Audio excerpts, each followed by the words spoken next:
मनमना भाव। मीठे बाबा हमें मुरली में बार बार कहते हैं कि मीठे बच्चे मनमना भाव, तो आइए इसे विस्तार से समझते हैं और कैसे मनमना भाव हो तो पुरुषार्थ सहज बन सके। मनमना भाव का अर्थ और राजयोग के अभ्यास में उसका महत्व। मनमना भाव शब्द का अर्थ है मुझ में मन वाला बन या अपना मन मुझ में लगाओ। ये श्रीमद् भगवद गीता के अध्याय 9 श्लोक 34 में भगवान कृष्ण द्वारा अर्जुन को दिया गया एक महत्वपूर्ण उपदेश है। इसका सार ये है कि व्यक्ति को अपना मन और बुद्धि पूरी तरह से परमात्मा यानी परमपिता शिव में एकाग्र करना चाहिए। राजयोग के अभ्यास में मनमना भाव का महत्व। राजयोग में मनमना भाव का बहुत गहरा और महत्वपूर्ण स्थान है। ये सिर्फ एक शब्द नहीं बल्कि राजयोग का सार और उसकी सफलता की कुंजी है।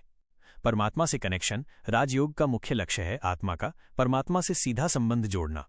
मनमना भाव के अभ्यास से आत्मा अपनी चंचलता को छोड़कर परमात्मा की याद में स्थिर हो जाती है। यह एकाग्रता ही परमात्मा से शक्ति, शांति और प्रेम की किरणें प्राप्त करने का माध्यम बनती है। पापों का विनाश। जब हमारा मन और बुद्धि परमात्मा में लीन हो जाते हैं तो हम अपनी पिछली गलतियों या पापों को भस्म कर पाते हैं। परमात्मा की याद की अग्नि नकारात्मक कर्मों को जलाकर आत्मा को शुद्ध और पवित्र बनाती है। सकारात्मक परिवर्तन। मनमना भाव के अभ्यास से हमारे अंदर दिव्य गुण जैसे शांति, प्रेम, पवित्रता और सुख स्वाभाविक रूप से प्रकट होने लगते हैं। हमारा स्वभाव और व्यवहार सकारात्मक दिशा में बदलता है। कर्मयोगी जीवन।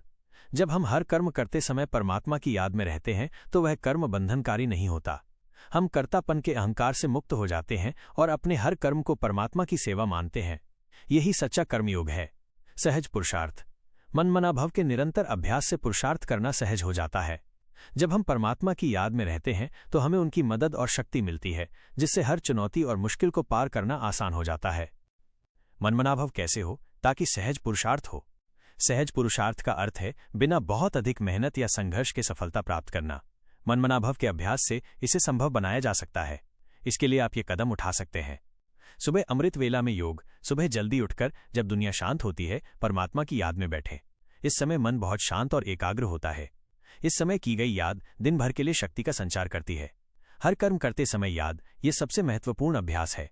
चाहे आप खाना बना रहे हों, दफ्तर का काम कर रहे हों या यात्रा कर रहे हों, मन में ये स्मृति रखें कि मैं आत्मा हूं और मेरे परमपिता परमात्मा मेरे साथ है।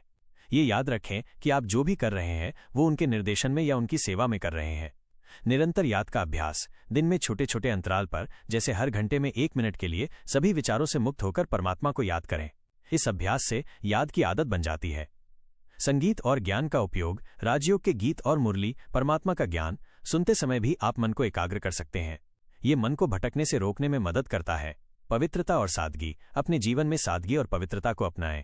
ये मन को हल्का और स्वच्छ रखता है, जिससे वह परमात्मा की याद में आसानी से टिक पाता है।